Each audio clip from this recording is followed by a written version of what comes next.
Holidays are here again. The Bargain King is your best friend. With deals so good, you're gonna win. Holidays are here again. We're celebrating Ollie Days, where the cheap gets cheaper. At Ollie's, we're celebrating our once-a-year customer appreciation bargain bonanza, where everything in our store is 15% off. And we mean everything. Ollie Days absolutely ends Sunday, July 2nd. Ollie's! Good stuff, cheap!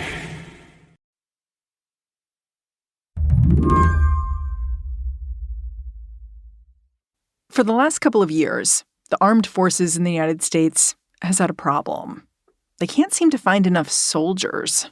Good afternoon, and welcome to the first Personnel Subcommittee hearing of the 118th Congress. This is not a secret. The Army's missed its recruitment goal by 25%. Military leaders went to Congress a few months back to ask for more money to get troops in the door. They talked about doing more intense outreach, telling their story better. The benefits of military service, what it could provide. And then Senator Tammy Duckworth brought up something else. Why not make it easier for immigrants to join? This year, I'm introducing the Enlist Act.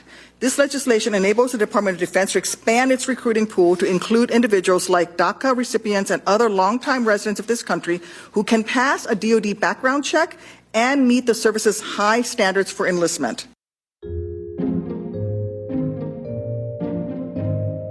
This is the sort of suggestion that makes Sofya Aptekar sit up and take notice.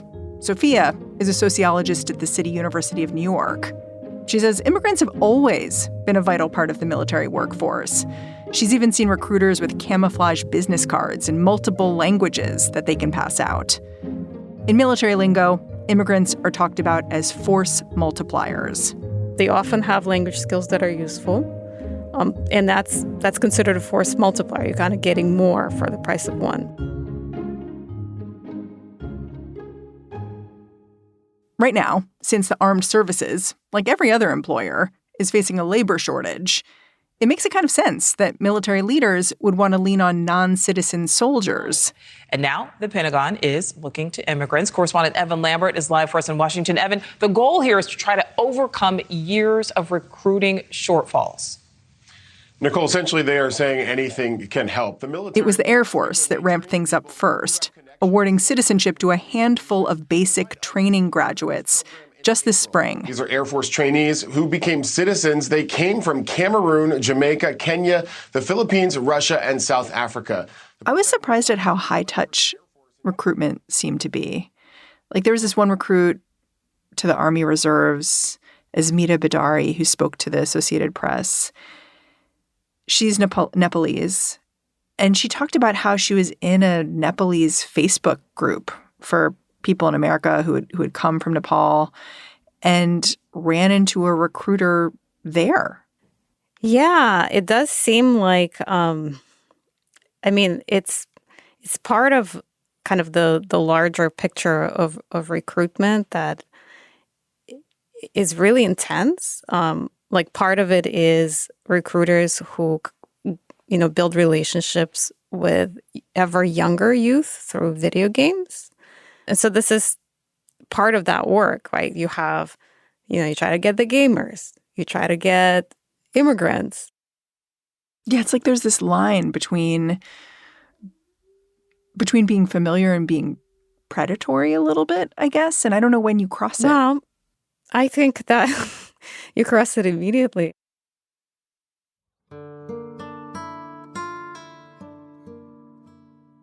It's interesting because as I was preparing for this interview, I was thinking about what this increased immigrant recruitment meant. And I realized that this renewed push, it kind of also allows the U.S. to tell a story about itself as a generous benefactor, recruiting people from other countries, giving them the gift of citizenship, that kind of thing. Is that actually how it works? I completely agree that that's how it works. I think that's a huge factor here, just in terms of like creating a particular image of United States and one that papers over a lot of realities of both military labor and what it's like to be in the military, and also what the military does. Military members that are getting naturalized are pretty often put right in the front row of any naturalization ceremony, and so you see them in all the photos. It's a very powerful kind of symbolic element. Today on the show, what a renewed push to enlist immigrant soldiers will really mean for military recruitment and for the soldiers themselves. I'm Mary Harris. You're listening to What Next? Stick around.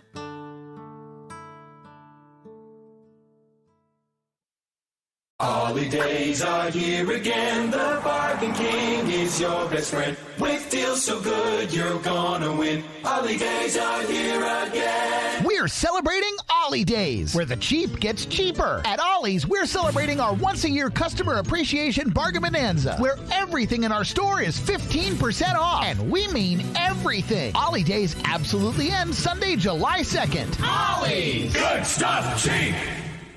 Holidays are here again. The Bargain King is your best friend. With deals so good, you're gonna win. Holidays are here again. We're celebrating Ollie Days, where the cheap gets cheaper. At Ollie's, we're celebrating our once-a-year customer appreciation bargain bonanza, where everything in our store is 15% off. And we mean everything. Ollie Days absolutely ends Sunday, July 2nd. Ollie's! Good stuff, cheap!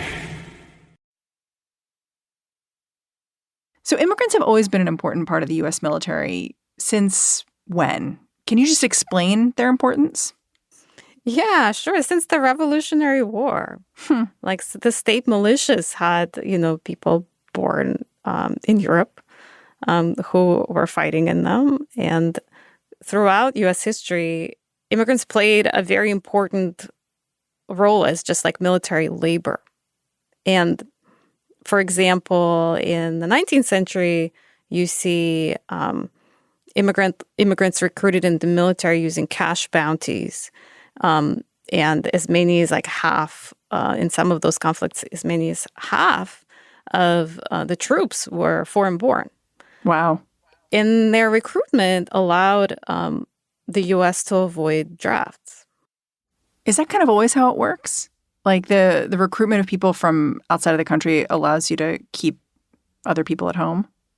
It often works that way. It wasn't necessarily that they were recruiting people from outside of the U.S. There were immigrants already in the U.S. that were often, pretty precarious economically and socially, and were more likely to accept these cash bounties because they really needed them. And then if enough of them did so, then you could forgo a draft, which protects the native-born folks from having to serve in the military. That is a common pattern throughout U.S. history.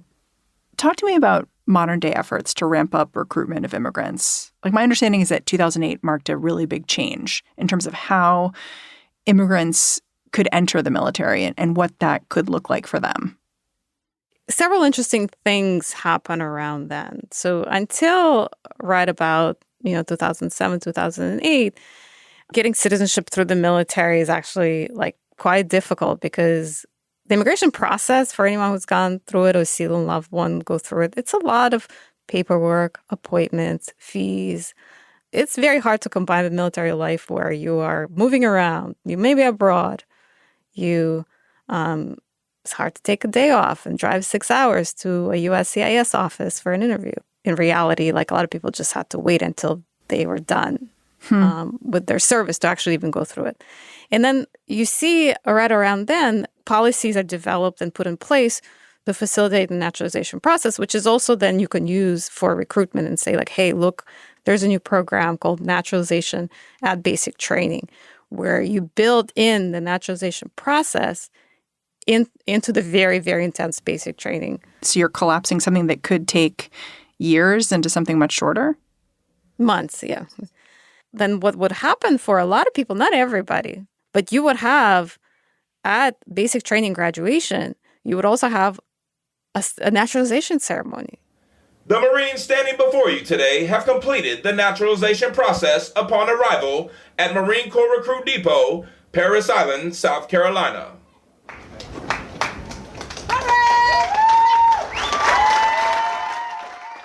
Well, and my understanding is that there were notable success stories that the military pointed to from this program. People who got citizenship while they were in the military and then went on to be very prominent, like won a silver medal for the United States in the Olympics in Brazil, did things that the military pointed to and said, look, we did this. Yes. And that actually has to do with the second important policy development at this time, and that is the start of the short-lived military accessions of vital national interest program, MAVNI for short. In that program, it recruited primarily college students and college graduates, people with often advanced degrees who were immigrants, and they were not legal permanent residents. They were actually on temporary visas, usually student visas, sometimes employment visas. In some cases, there were asylum seekers, but the vast majority were foreign students. So you're having people enlist with a master's degree, sometimes with a PhD, and it's quite competitive. Like, those immigrants were very interested in enlisting because for them, they are looking at, if I want to stay in the United States, I'm going to hope an employer is going to sponsor my H-1B visa. Then I might wait 20, 25 years to even become a legal permanent residency. And a lot of them may not be successful. And when they enlisted through MAVNI, they essentially skipped decades of waiting in the immigration system. And they went from having a student visa to being U.S. citizens, sometimes at the end of basic training. And that ended in 2016, stranding a lot of MAVNI applicants in really stressful legal limbo, where for years, and for some of them it's still ongoing, they're not sure what's going to happen. Some of them have become undocumented because their status has expired. Some of them are worried that they will have to go back to countries like Pakistan, where the fact that they attempted to enlist in the U.S. military is causing their families to be targeted. In 2016, what happened? I mean, obviously, Donald Trump was elected. How did he and the people who worked under him see this program of increased military involvement for immigrants? Right. I have to say that it predates Trump a little bit. And in terms of immigration and policy in general, there are unfortunately far more continuities between the different administrations than we like to think. What happens in 2016 is there is concern about, security threats through this program. And a lot of the immigrants who enlisted through MAVNI are from China and other countries, but China was a big one. India was another big one. And so they impose really high-level security screenings on people in this program that are just impossible to pass for immigrants. But then we moved with the Trump election, we do see a change, not just for that program, which ended and, it was a limited program, but for immigrants in the military in general. So how? The Trump administration imposed a 180-day waiting period before one was allowed to apply for naturalization through the military route. That's like half a year. That puts an end to naturalization and basic training. You can't do that because now you have to wait 180 days. The naturalization rates plummet. And at the same time, you also have in 2017, this is very striking to me, the denial rates for people applying for citizenship through the military are actually higher than for people applying as civilians. Wow. Because, the idea is that you're recruiting immigrants and it's worth it to them to join the military because getting citizenship is easier. You're saying that's not the case. In 2017, the denial rates for the military were higher than they were for civilians. So people, like immigration attorneys, were saying you're better off applying as a civilian. And that is part of the general criminalization of immigrants in the United States, where you have every part of the immigration process all the way through kind of the last step, becoming a citizen, is really seen as an opportunity by the U.S. government to identify immigrants that it can deport. They're looking at your file and they're looking to find something wrong, a photocopy that looks iffy. People have immigration journeys that last decades through the various statuses and there's paperwork translated from other languages. There's so many things you could find for a lot of people. Their cases are not straightforward. So that can lead to your case being reviewed for years, or it can lead to a denial of naturalization. So how much of this bureaucratic messiness is the Biden administration now trying to unwind? Not enough. And it's a good sign that the Naturalization and Basic Training program has restarted. It doesn't seem to have naturalized too many people at this point, but it is now again possible. Given that it exists in a larger system where immigrants are just increasingly criminalized, it's not going to work very well for those people who do want to get citizenship through the military. It's not enough. We'll be right back after a quick break.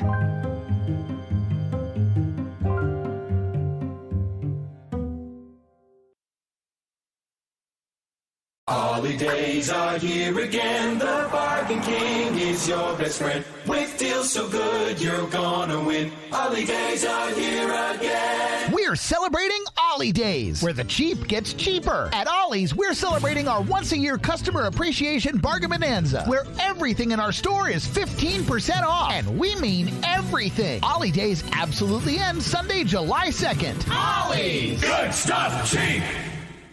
Holidays are here again. The Bargain King is your best friend. With deals so good, you're gonna win. Holidays are here again. We're celebrating Ollie Days, where the cheap gets cheaper. At Ollie's, we're celebrating our once-a-year customer appreciation bargain bonanza, where everything in our store is 15% off. And we mean everything. Ollie Days absolutely ends Sunday, July 2nd. Ollie's! Good stuff, cheap! Holidays are here again. The Bargain King is your best friend. With deals so good, you're gonna win. Holidays are here again. We're celebrating Ollie Days, where the cheap gets cheaper. At Ollie's, we're celebrating our once-a-year customer appreciation bargain bonanza, where everything in our store is 15% off. And we mean everything. Ollie Days absolutely ends Sunday, July 2nd. Ollie's! Good stuff, cheap!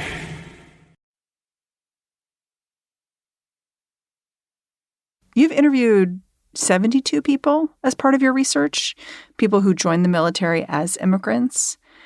You write about how there's this myth that being in the armed forces will unite people because there's the sameness to being a soldier.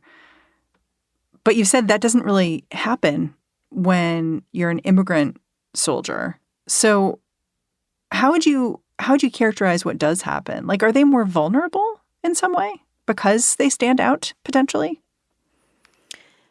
Yes. I mean, the military is incredibly hierarchical, and there's research that shows, that it's not a colorblind institution in the sense that there is discrimination in promotion.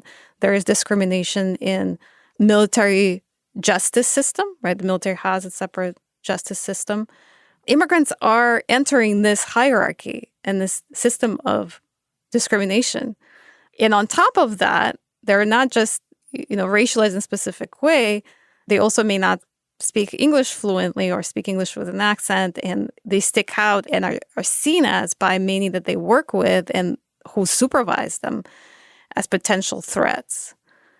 Some people manage to use the experience for personal advancement or social mobility in their lives, but these experiences leave certain types of scars for people, even those who ostensibly have the markers of success. One of the people you spoke with was an immigrant from Peru named Miguel. I know he was a neighbor of yours, right? Right, yes. He was very generous with his time. How did his experience challenge your assumptions? That was a fascinating interview because, in just one story, he destroyed so many stereotypes that I think are commonly held about immigrants in the military. A lot of our conversation has been about citizenship as an incentive to join the U.S. military. And for people like Miguel, not his real name, by the way, a pseudonym, that was not why he enlisted. He said he didn't even think about it Why did he join? Masculinity had a lot to do with it. He was floundering in college. There was a cool guy in his class who was a veteran, who was like a macho man. And, Miguel was, at that point in his young life, was struggling with like what it means to be a man and experiencing certain pressures from male members of his family who had served in the Peruvian military. And he saw that as a way to have an adventure and become a man. And that's not an uncommon experience for men in the military in general. So citizenship was not something that was top of his mind at the time. Even more striking, though, is that he really equivocated about becoming citizens years later. So he was, eligible. He could have become a citizen, and it took him years of kind of going back and forth, thinking about it and not being sure. Why wasn't he certain? He felt a strong attachment to Peru and an identity as an indigenous American in the greater Americas. And for him, becoming a U.S. citizen was this symbolic step that had negative connotations. He spoke about, the role of the U.S. military in South America. In a negative way. In a negative way, even as he was part of it. He had that analysis and it held him back. Eventually, he did become a U.S. citizen, and he told me he was proud to be a U.S. citizen. But it was a whole kind of years of not being sure that he wanted to do it, even as he was a Marine. You've also made it clear that just because you've served in the military, it doesn't mean you're not at risk for deportation.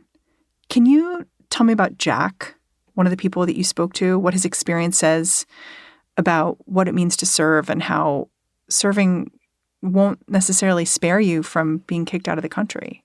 So there are thousands of deported veterans. Holidays are here again. The Bargain King is your best friend. With deals so good, you're gonna win. Holidays are here again. We're celebrating Ollie Days, where the cheap gets cheaper. At Ollie's, we're celebrating our once-a-year customer appreciation bargain bonanza, where everything in our store is 15% off. And we mean everything. Ollie Days absolutely ends Sunday, July 2nd. Ollie's! Good stuff, cheap! Holidays are here again. The Bargain King is your best friend. With deals so good, you're gonna win. Holidays are here again. We're celebrating Ollie Days, where the cheap gets cheaper. At Ollie's, we're celebrating our once-a-year customer appreciation bargain bonanza, where everything in our store is 15% off. And we mean everything. Ollie Days absolutely ends Sunday, July 2nd. Ollie's! Good stuff, cheap!